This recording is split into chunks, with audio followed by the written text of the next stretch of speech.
नमस्कार दोस्तों, स्वागत है आप सभी का एक बार फिर तक्षशिला इंस्टीट्यूट भोपाल में। दोस्तों आज हम यहाँ पे 17 जुलाई के करंट अफेयर्स के बारे में डिस्कस करेंगे। तो चलिए स्टार्ट करते हैं आज की वीडियो।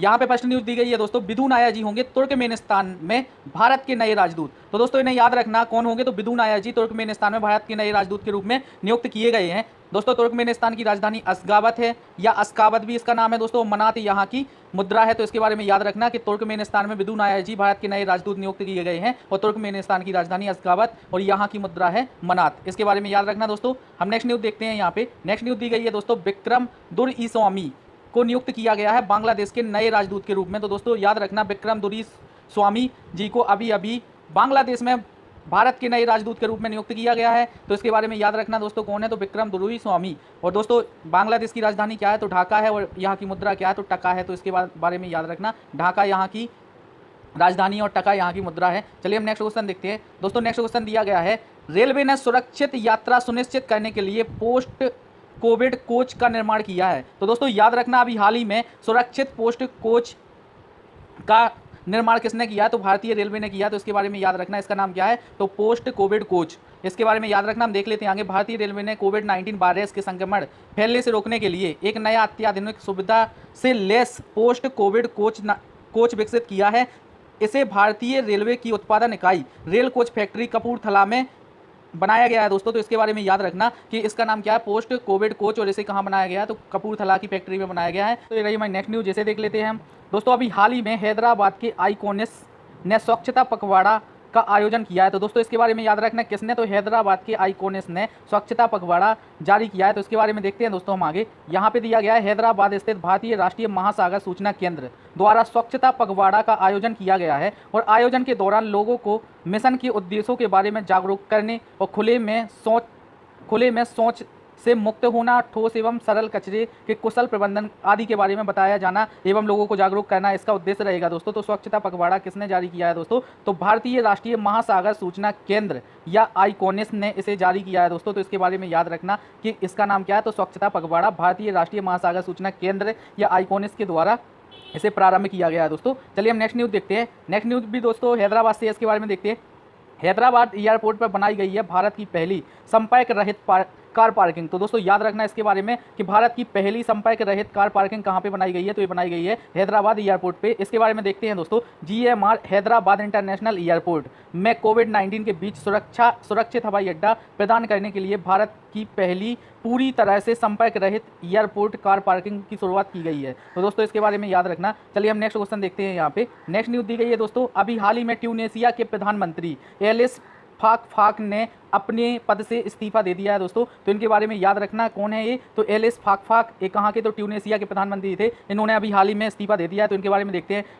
ट्यूनेशिया के प्रधानमंत्री एलिस फाक ने अपने राष्ट्रपति को इस्तीफा सौंप दिया है। इनका इस्तीफा एक मुहिम के बाद आया था जिसमें इन्हें विश्वास मत हासिल करने के लिए बोला गया था और देश में कई संस्थानों ने बढ़ चढ़कर इसके लिए प्रोटेस्ट किया था दोस्तों। इसके बाद यहाँ पे ट्यूनेशिया के प्रधानमंत्री एलिस फाक ने अपना इस्तीफा दे दिया है। तो इसके बारे में याद रखना। ट्यूनेशिया के राष्ट्रपति कौन है दोस्तों, तो केस सैयद हैं। इनके बारे में याद रखना और ट्यूनिस यहाँ की राजधानी है। चलिए नेक्स्ट क्वेश्चन देखते हैं हम। नेक्स्ट न्यूज़ दी गई है दोस्तों, ब्रेटली बने स्पोर्ट अड्डा के नए ब्रांड एम्बेसडर। दोस्तों एक चीज़ याद रखना, ब्रेटली जो कि एक ऑस्ट्रेलियन क्रिकेट टीम के बहुत ही फास्ट बॉलर और महान बॉलर रह चुके हैं, अभी ये संन्यास ले चुके हैं दोस्तों। तो इनके बारे में याद रखना, अभी इन्हें क्या किया गया है, तो स्पोर्ट्स अड्डा के नए ब्रांड एम्बेसडर के रूप में नियुक्त किया गया है। तो दोस्तों इसके बारे में देखते हैं। पूर्व ऑस्ट्रेलियाई तेज गेंदबाज और क्रिकेट दिग्गज ब्रेटली को स्पोर्ट अड्डा ने अपना नया ब्रांड एम्बेसडर बनाया है।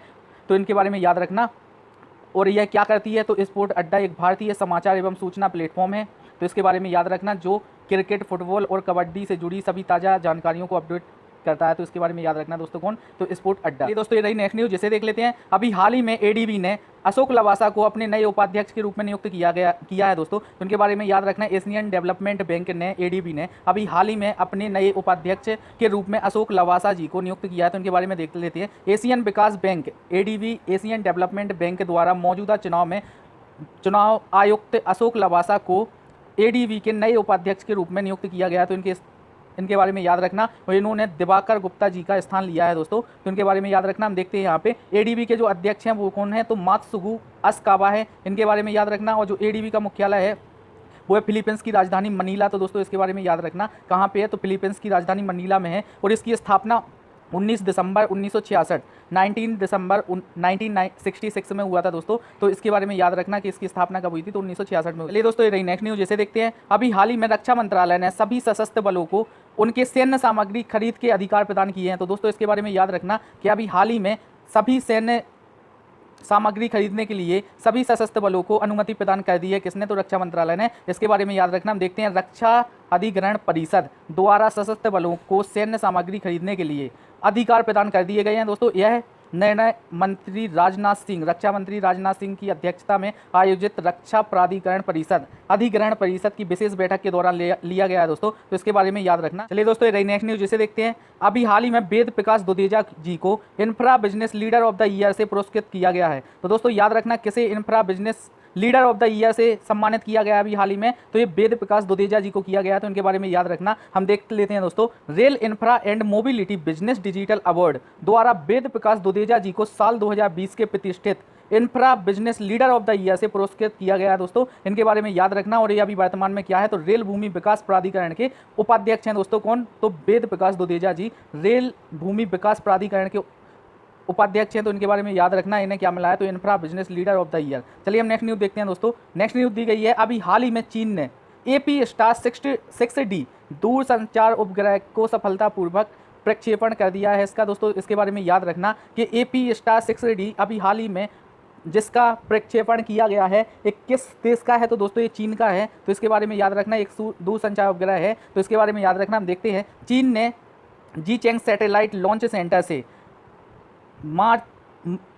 लॉन्ग मार्च 3B कैरियर रॉकेट के जरिए AP-STAR दूरसंचार उपग्रह का सफलतापूर्वक परीक्षण कर दिया है दोस्तों। तो इसके बारे में याद रखना, इसका नाम क्या है, तो AP-6D। यह एक दूरसंचार उपग्रह है जो कि चीन ने अभी लॉन्च किया है। चलिए दोस्तों, हम नेक्स्ट न्यूज़ देखते हैं। नेक्स्ट न्यूज़ दी गई है, प्रधानमंत्री स्वनिधि योजना को लागू करने में मध्य प्रदेश सबसे आगे है। तो दोस्तों इसके बारे में याद रखना, प्रधानमंत्री स्वनिधि योजना लागू करने में मध्य प्रदेश प्रथम स्थान पे है। इसके बारे में याद रखना। हम देख लेते हैं, स्ट्रीट वेंडर के लिए शुरू की गई आत्मनिर्भर निधि प्रधानमंत्री स्वनिधि योजना के कार्यान्वयन में मध्य प्रदेश राज्य अन्य राज्यों की तुलना में शीर्ष स्थान पे है। और इस योजना में वर्तमान में सभी राज्यों के 378 नगरीय निकाय क्षेत्र लाभान्वित हो रहे हैं दोस्तों। तो इसके बारे में याद रखना कि प्रधानमंत्री स्वनिधि योजना में को लागू करने में सबसे प्रथम स्थान पे कौन सा राज्य है, तो वो MP है। इसके बारे में याद रखना। वो अभी दोस्तों MP में एक अभियान चलाया जा रहा है, रोको टोको अभियान, जो कि कोविड-19 से संबंधित है, जिसमें मास्क ना लगाने वाले व्यक्तियों पर 20 रुपये का चार्ज लगाया जाएगा। तो ये रोको टोको अभियान। ये दोस्तों ये रही नेक्स्ट न्यूज़, जिसे देख लेते हैं। अभी हाल ही में खाद्य प्रसंस्करण के बारे में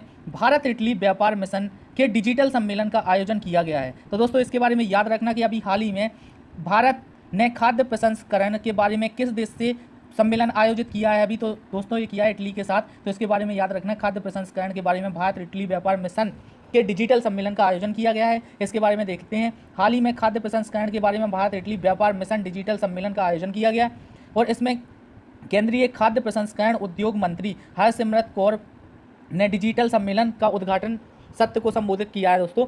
तो इसके बारे में याद रखना कि हमारे खाद्य प्रसंस्करण उद्योग मंत्री हरसिमरत कौर जी ने इस सम्मेलन का उद्घाटन किया है। तो इसके बारे में याद रखना।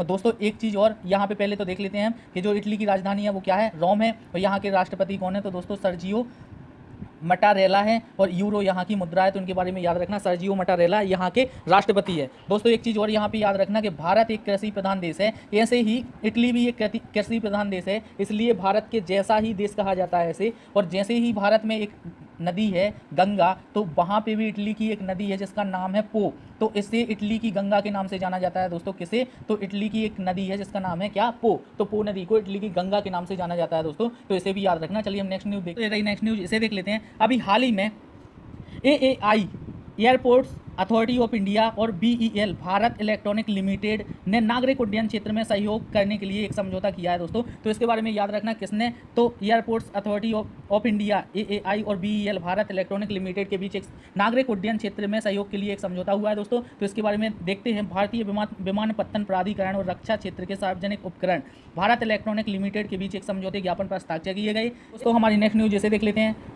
कल हमने 16 जुलाई को क्या मनाया दोस्तों, तो विश्व सर्प डे, विश्व स्नैक दिवस कब मनाया जाता है दोस्तों, तो 16 जुलाई को मनाया जाता है। इसके बारे में याद रखना। हम इसके बारे में देखते हैं कि हर साल 16 जुलाई को विश्व सर्प दिवस के रूप में मनाया जाता है। दुनिया भर में सांपों की विभिन्न प्रजातियों के बारे में जागरूकता फैलाने के लिए मनाया जाता है दोस्तों। तो इसके बारे में याद रखना। चलिए दोस्तों आज का वीडियो यहीं पर समाप्त होता है। अगर वीडियो पसंद आए दोस्तों तो इसे लाइक करें, शेयर करें और कृपया करके अगर चैनल सब्सक्राइब नहीं किया तो सब्सक्राइब कर लें। चलिए दोस्तों, जय हिंद।